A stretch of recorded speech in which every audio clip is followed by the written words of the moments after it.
متقی بھی دے رہے ہیں. ڈاکٹر سید عباس متقی ہمارے درمیان تشریف رکھتے ہیں.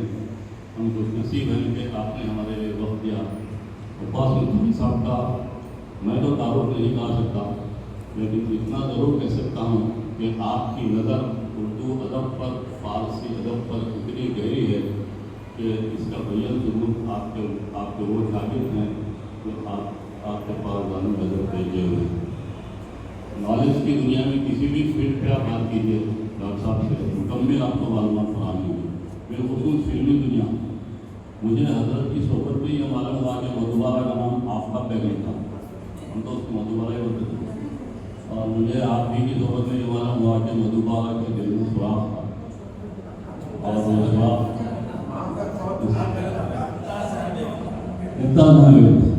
مدھوبالا کے دل میں سراغ ہونے کے باوجود سے کشور کمار نے کیوں شادی کی، اس کا راز آپ کے پاس موجود ہے. بہرحال بہت ساری باتیں آپ کی میری ایک بار بہت زبردست لڑائی ہونے والی تھی. ایک بار میں نے آپ کی کتاب میں پڑھا کہ لوینڈو کے گانا سایو نارا اس پر جو ہے آقا پر ایک بہت ایک دم پھر کہتی ہے سب کچھ. میں پڑھا تو غصہ ہے، مجھے بولا حضرت کو معلوم نہیں کہ وہ سائرہ بانو ہے اور اٹھا کے وہ آقا پر لکھ دی اور آپ ان سے مل کے لڑنا ہے. اس بات میں نے یوٹیوب کھولا دیکھا تو آقا پر لکھ دی. میں نے لڑائی کینسل کر دی، لڑائی میری کینسل ہوئی. بہرحال آپ کے خوبصورت اقتباسات کے لیے میں حضرت والا سے التماس کرتا ہوں کہ وہ چینشن پر تشریف لائیں اور اپنی نگاہ نشاط سے ہم کو مستفید فرمائیں. ڈاکٹر سید عباس متقی صاحب زبردست تعلیموں سے استقبال کیجیے.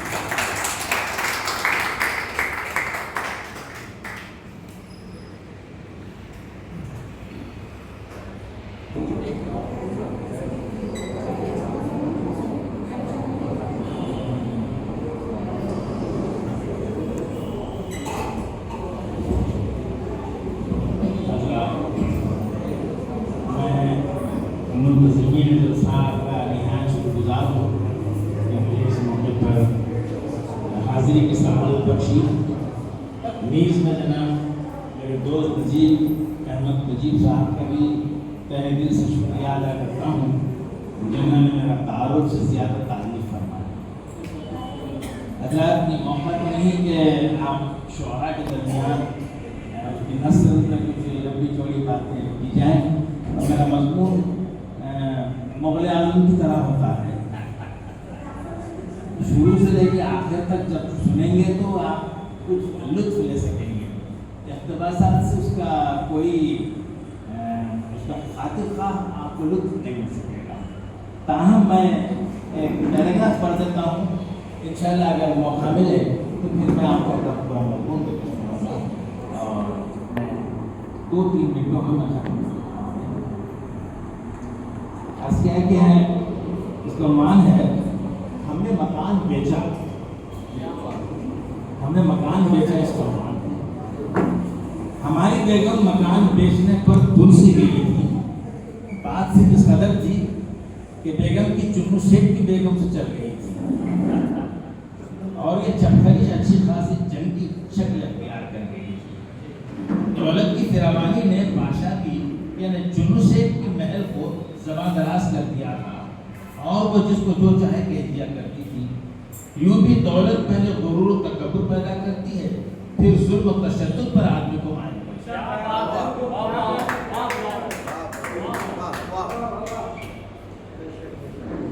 مردوں کے بالمقابل مردوں کے بالمقابل خواتین میں تکبر بہت جلد پیدا ہو جاتا ہے. ہم نے بیگم کو لاکھ سمجھایا کہ پاشا آپا کی جلی کٹی باتوں کو ایزی لیا کریں. ہمیں ہی دیکھو ایک زمانہ کیا کچھ ہمیں جلی کٹی نہیں سنا تھا، لیکن کیا مجال جو ہم دل پر لیتے ہوں. ہم نے موصوفہ کو شیخ سعدی کا مشہور مقولہ سنایا کہ جواب جاہلاں باشد خاموش. لیکن غریب کو فارسی کہاں آتی ہے تو اس مقولے کو سنتی اور صبر و تحمل کا مظاہرہ فرماتی. جنہیں فارسی آتی ہے وہ صبر و تحمل کا مظاہرہ نہیں کرتے.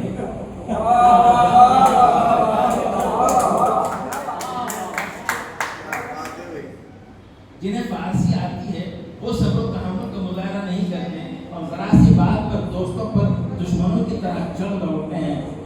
بیگم تو محض میٹرک فیل تھا، تو کہاں ابداری عالیہ پر کاربن ہوگی۔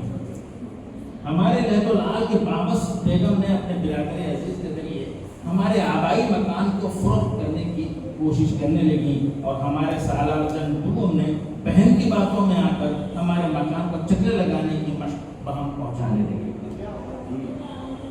اور لگے ہاتھوں ایک گاہک کو بھی لے آئے، اور بوجلت ممکنہ اس نے مکان کو پسند بھی کر لیا۔ ہم نہیں چاہتے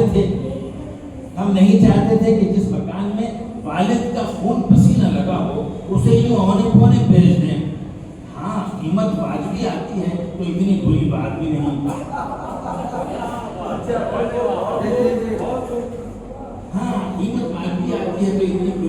نہیں۔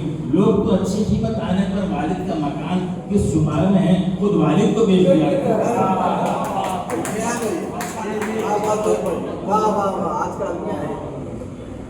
ہمارے لوگوں پر پھر آدمی کا یقین رکھا تھا، نہ آدمی کا کوئی بھروسہ، نہ دوستی کا کوئی ٹھکانا، وفا کا بدلہ ہے بے وفائی ہے جب زمانہ ہے یہ زمانہ۔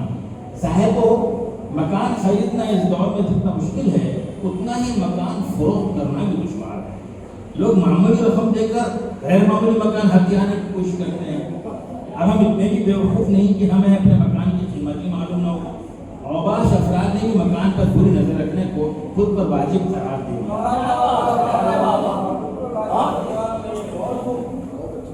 کچھ عرصہ قبل تک بھی مکان کی خرید و فروخت میں بھائی لوگوں کا حصہ ہوا کرتا تھا، بلکہ یہ بھائی لوگ خود یہ قیمت طے فرما کر آپ کے مکان خرید لیا کرتے تھے، اور اپنے اس مکان کو بھول جایا کرتے تھے جو ان کا اپنا ذاتی مکان ہونے والا ہے، جو ایک کمرے سے بھی کم بلکہ ایک کٹھیا سے بھی کم ہوا کرتا ہے، جو اپنے اعمال نیک و بد کے اعتبار سے یا جنت کا ایک گوشہ ہوتا ہے یا دوزخ کا ایک بڑا۔ بعض شریف لوگوں نے تو اپنے محلے میں اس قدر مکان ہتھیا لیے ہیں کہ محلے کا نام ہی مجھے شرف کو کرے۔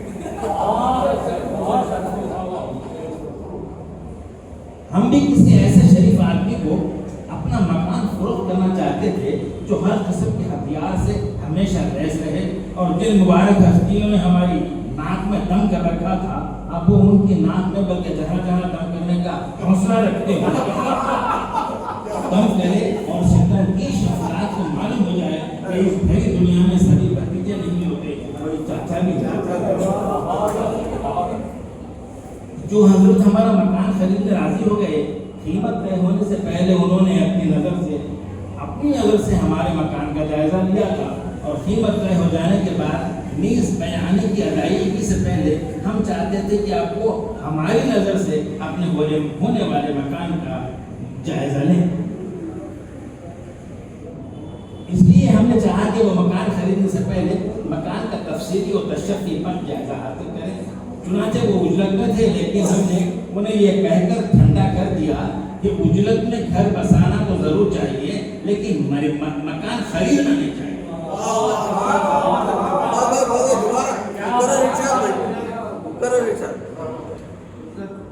لیکن ہم نے انہیں یہ کہہ کر ٹھنڈا کر دیا کہ اجلت میں گھر بسانا تو ضرور چاہیے لیکن مکان خریدنا خرید نہیں چاہیے، کیونکہ اجلت کا کام شیطان کا ہوتا ہے۔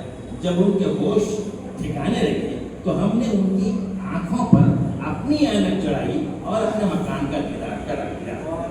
ہمارا اولین کام تھا کہ پہلے مکان کی تاریخ اور پھر مکان کے جغرافیہ سے واقف کر دیں۔ ہم نے کہا کہ ہم نے نہایت اجلت میں اس مکان کو خریدا تھا اور خرید کر بہت سوچا کیا کہیں یہی حال آپ کا بھی نہ ہو، اس لیے تمانیت سے ہمارے لفظ و بیان پر غور فرمائیں۔ بسم اللہ ہم نے یوں کی کہ اس مکان کے اوپر آپ کچھ بھی نہیں بنا سکتے، اس مکان پر آپ کچھ بھی نہیں بنا سکتے، کیونکہ یہ مکان بظاہر ایسا نظر آتا ہے کہ اس پر کچھ مزید بنایا جا سکتا ہے، لیکن حقیقت یہ ہے کہ اس پر کچھ بھی نہیں بنایا جا سکتا، کیونکہ اس مکان کو بغیر پلر اور بغیر کالم کے بنایا گیا۔ جس شخص نے یہ مکان بنایا تھا وہ ذرا اجلت میں تھا، اور اس شخص کو اس مکان کی تعمیر سونپی تھی جو ان سے زیادہ اجلت میں تھا۔ مزدور لوگ تو ہوتے ہی اجلت میں ہیں، لہذا مزدوروں نے ازحد اجلت میں اس مکان کی تعمیر کر ڈالی۔ اجلت میں بہترین تعمیر تو بس امریکہ میں ہوئی تھی،